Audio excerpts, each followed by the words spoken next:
que acompanham a sessão pelo YouTube e pelo Facebook. Uma boa noite a toda a família itatinguense. Bom, inicialmente, nessa 31ª sessão, eu gostaria de passar um feedback, um retorno da sessão anterior. Então, como que ficou em relação ao campeonato de futebol? O campeonato de futebol, ficaram somente 6 equipes, lá no campeonato de futsal municipal, teve o problema lá com o diretor de esporte em relação ao regulamento, houve uma reunião, o qual não fui convidado para participar, mas tomei ciência. Qual é a notícia boa? O Marconi Turmeiro e outros 9 times de futebol estão organizando um campeonato no Arena Ball, com a premiação no valor de R$3.000. O Marconi vai bancar uma premiação no valor de R$3.000 lá no Arena Ball. Bom, sobre a senhora que precisava do colírio, que deu a polêmica, sim, nós conseguimos o colírio. Graças a Deus, o empresário de São Paulo, que tem propriedade aqui em Itatinga, da família Amaral, nos deu os 2 colírios e foram entregues à senhora, veio por Sedex 10. Sobre esporte, gostaria de falar sobre um karateca, que é o Cidinho Ferreira. O Cidinho Ferreira luta karatê em Botucatu, ele treina lá em Botucatu, mas sempre se inscreve e compete pelo município de Itatinga. Ele é um itatinguense que tem um aparato lá em Botucatu, junto com o professor Rogério Pires. Ele tem o apoio aqui da Eletrofise, da Impacto Total, enfim, do Jornil Automecânica, de uma série de pessoas de Itatinga. Ele treina lá e compete e representa o município de Itatinga. O que foi legal? Ele ganhou 2 medalhas na 7ª etapa do circuito de karatê, na 2ª Copa de Karatê. Então, o Cidinho, ele é um cara o Cidinho Ferreira, que ele representa Itatinga, mesmo não treinando no nosso território. É um itatinguense nato. Da mesma forma, o Jair Neves. O Jair Neves foi disputar os Jogos Abertos do Interior. Itatinga, no rol de 20 municípios, ficou em 4º, com 58 pontos. Então, a equipe de supino, o José Otávio Vicente Jeremias, pegou em 1º lugar no supino até 90 quilos. O Reginaldo Pedroso de Almeida pegou em 1º lugar no supino RAW até 60 quilos. O Reginaldo ganhou 2 medalhas. Também teve, de Itatinga, o Master, a categoria dos mais velhos, o Claudionor José de Souza, de Itatinga, 1º lugar. Então, a equipe de Itatinga recebeu medalha de ouro nos Jogos Abertos do Interior. E o Jair Neves vem estendendo o seu legado desde o seu irmão, né? Também tem aqui o próprio Jair Neves, que pegou em 3º lugar, o Brian Henrique, que também pegou medalha de bronze, e no feminino, a Ariane Cristina pegou em 2º lugar. Tinham 24 cidades, Itatinga ficou em 4º. Então, mais itatinguenses representando a nossa cidade no estado de São Paulo em relação ao esporte. Gostaria também de falar especialmente sobre desenvolvimento econômico. Hoje eu vou me debruçar sobre esse tema aqui na tribuna, para dar continuidade em relação à sessão anterior. Mas antes, para concluir a matéria do esporte, é importante frisarmos que em Itatinga nós perdemos o professor Fradinho, um homem que trabalhou a vida toda em prol da educação e do esporte. Logo quando era criança, o Fradinho que me ensinou a arremessar, a jogar basquete, assim como o professor Tato. O Tato está na luta até hoje. No sábado teve um campeonato de vôlei, vi mais de 90 jovens lá competindo, representando o nosso município. E vale lembrar também do senhor Joaquim, que foi diretor de esportes aqui do município, que atuou em favor do município e está se recuperando. Então, o esporte tem diversos cidadãos de família que trabalharam em favor dos atletas. E o esporte é uma ferramenta de transformação social. Todos esses que eu falei trabalharam uma vida toda em prol do esporte. Hoje a gente tem problema, não tem nem vaga na academia. Essa é a realidade.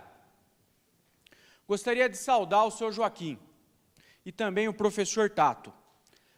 Bom, antes de falar de desenvolvimento econômico, gostaria de falar de um outro itatinguense que vem se destacando na cultura, na música do hip hop, o Marcelo Moreira, que era lá do sítio Limoeiro, o Marcelo D2. Ele conseguiu uma parceria com músicos de Moçambique, lá na África. E o som dele está sendo ouvido e compartilhado na Itália, Portugal, Espanha e em Moçambique. É muito bacana ele conseguir o espaço quando ele não teve apoio aqui em relação à cultura.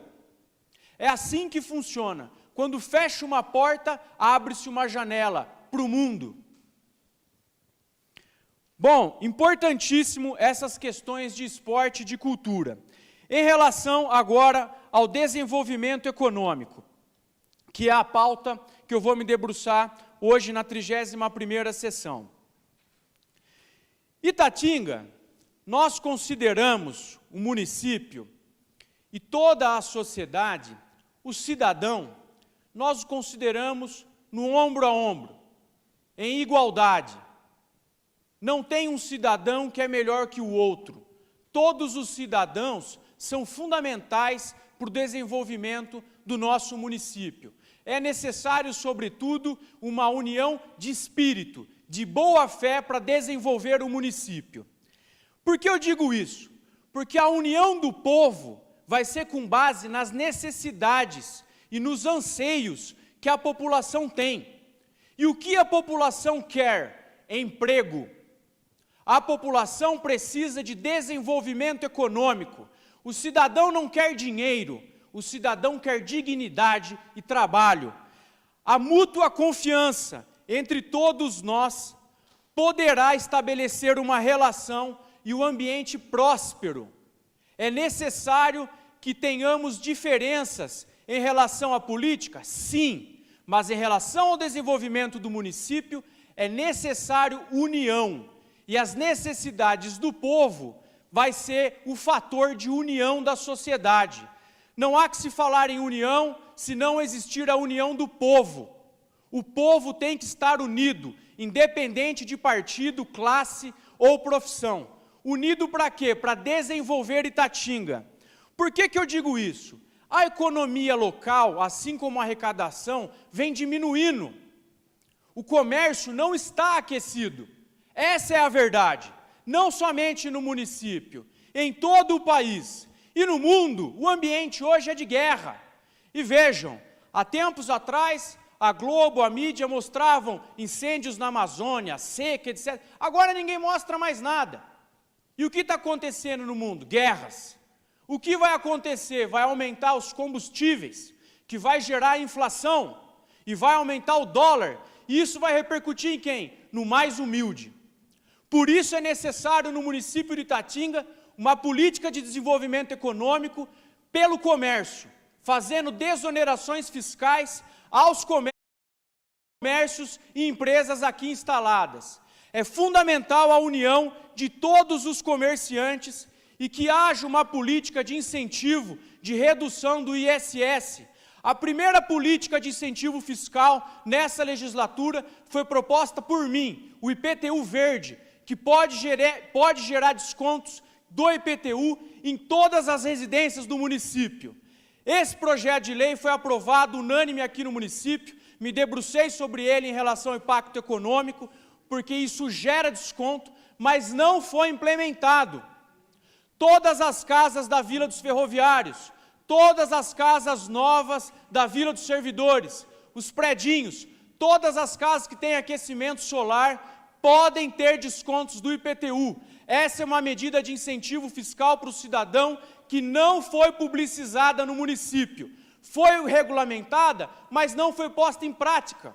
Uma lei fundamental. Poucos municípios têm uma lei de descontos no IPTU, como Itatinga, que infelizmente não aplica. Bom, isso vale mencionar sobre a política econômica relacionada ao viés comercial, que eu sempre venho defender a agricultura.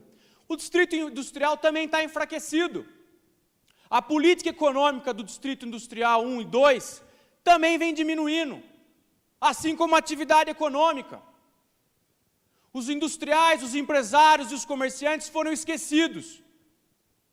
É necessário diálogo e política de incentivos fiscais, sobretudo para gerar renda no município. Não adianta no último ano implementar, abrir algumas ruas do Distrito Industrial Novo, se nem os anteriores estão gerando receita. Esse é o cenário econômico nacional, estadual e local. Enquanto isso, em nossa região, Lençóis Paulista decola, Botucatu decola, Pardinho tem um PIB quase 2 vezes maior, PIB per capita, 2 vezes maior que o cidadão de Itatinga. E a política de desenvolvimento econômico não foi posta na pauta. Reclama-se muito do diretor de esporte, quando na verdade deveríamos reclamar da falta de desenvolvimento econômico, que gera emprego e dá dignidade ao cidadão. Vejam o caso da ETEC, ficou 2 anos fechado, voltará agora no ano eleitoral. Era a possibilidade de capacitar dezenas de jovens para o mercado de trabalho. Vejam os trabalhadores que trabalham em Botucatu, que até agora não receberam auxílio trabalhador. Os trabalhadores de Pardinho, os trabalhadores de Avaré, todos os itatinguenses que viajam todos os dias e não recebem auxílio. É necessário uma política de manutenção dos empregos. Esses assuntos são importantes e devem ser discutidos, não política de pão e circo. Itatinga é como se estivesse numa UTI, fragilizada, precisa de oxigênio, de novas ideias e novas medidas para gerar novos resultados. Chega de olhar Itatinga pelo retrovisor.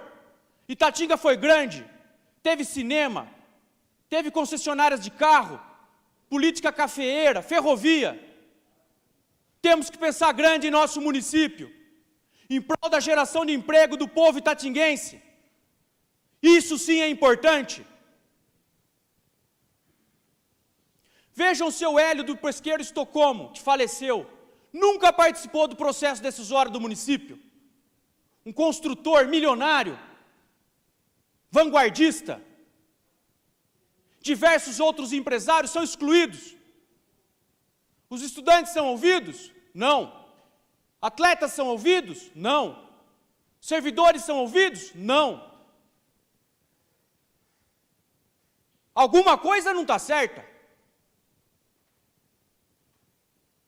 O povo precisa de emprego. Qual é a política de geração de renda e emprego que vem sendo debatido aqui na Câmara Municipal ou no Executivo? Não tem.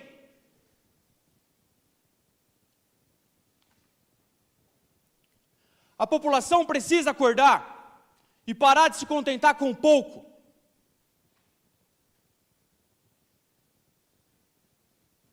Itatinga precisa voltar a crescer de verdade. Essa é a necessidade do povo.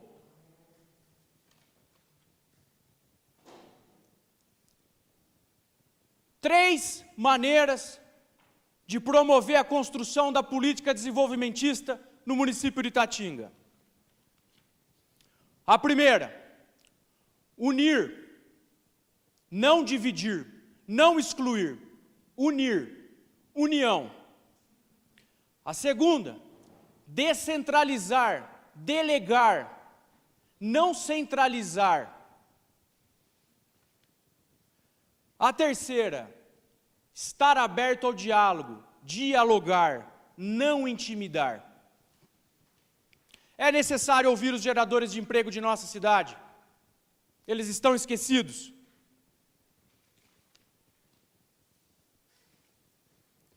Hoje, na ordem do dia, apresentei uma série de requerimentos e indicações.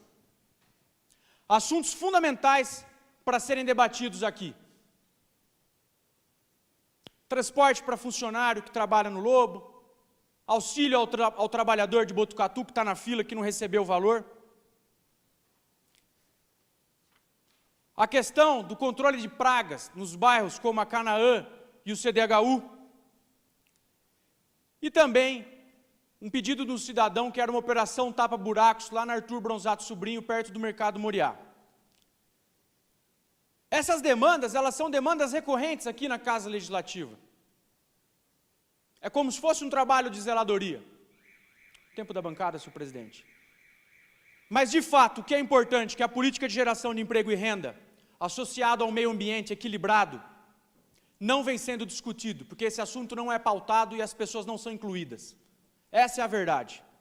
Itatinga tem que parar de excluir o cidadão. Todo mundo é importante, lado a lado. Ninguém deve ser excluído.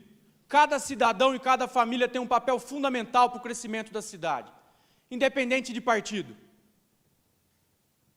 Uns aqui defendem uma agremiação, outros defendem outra agremiação. Passei um ano inteiro debatendo, sofrendo ataque de lá, de cá, etc. A gente tem que pautar o que é importante, independente de nossas divergências. Gostaria de fazer 3 agradecimentos públicos aqui. O primeiro foi a concessão de um óculos pela assistência social, pela primeira-dama, dona Ruth Borges, a uma família que necessita do óculos, pois um cidadão humilde, que tem um olho de vidro, recebeu o diagnóstico e precisava do óculos. Prontamente foi atendido. Prontamente foi atendido. Um agradecimento expresso à assistência social e à dona Ruth Borges.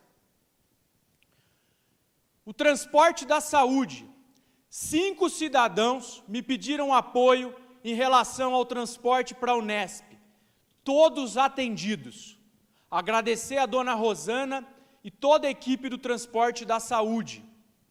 Em especial uma senhora com câncer, idosa, que teve o tratamento acolhedor pelo transporte. Deu dignidade ao atendimento daquela senhora. O que está sendo certo tem que ser elogiado. Por fim, um atendimento relacionado à saúde, feito pelo senhor Carlos Manduca. Não vou expor o cidadão, mas numa condição precária, foi atendido prontamente. Precisava de documentos para entrar no LOAS, para entrar num pedido de aposentadoria. Foi feito lá todo o relatório na UBS daquele cidadão e ele deu entrada no INSS para receber um benefício. Esse tipo de atendimento dá gosto na política. Dá gosto. Atender o cidadão. Eu nem sei quem são as pessoas que foram atendidas, mas eu sei que lá na ponta chegou o óculos, chegou o transporte e chegou a documentação para dar entrada no INSS. Essa é a função, independente de divergência. Fico muito honrado quando nós conseguimos o atendimento. Bom, conforme prometido, nesses minutos finais, eu vou falar sobre 2 líderes. Eu estava falando sobre aqueles que já passaram aqui. O senhor José Modestino, que está aqui, que foi prefeito de Itatinga, vice-prefeito. Eu vi a placa dele lá em 1990 na delegacia, inaugurou a delegacia de Itatinga, e eu gostaria de falar de antecessores a ele, de antecessores ao seu José. O seu Rodrigo Lobo, ex-prefeito de Itatinga, e o seu Pedro Bicudo, ex-vice-prefeito de Itatinga. O seu Pedro Bicudo teve a oportunidade de reconhecer que o doutor Horácio, vereador Renato, era um aluno muito diferenciado. Eles incentivaram o estudo do doutor Horácio, que tornou-se médico e vereador, e hoje leva o nome da UBS. Pedro Bicudo ajudou, junto com outros, o estudo do doutor Horácio. E o Rodrigo Lobo, quando prefeito, foi prefeito por 2 vezes, houve uma situação que o município não tinha dinheiro para pagar o 13º salário dos funcionários. Onde é o ICIADEC, o Rodrigo Lobo e mais alguns líderes de Itatinga fizeram um beneficiamento de café particular do bolso para pagar o 13º dos funcionários naquela época. O ex-prefeito Rodrigo Lobo, que leva o nome do Paço Municipal, agiu com hombridade, considerou o trabalhador e o cidadão lado a lado. É isso que nós precisamos em Itatinga. Muito obrigado e uma boa noite a todos.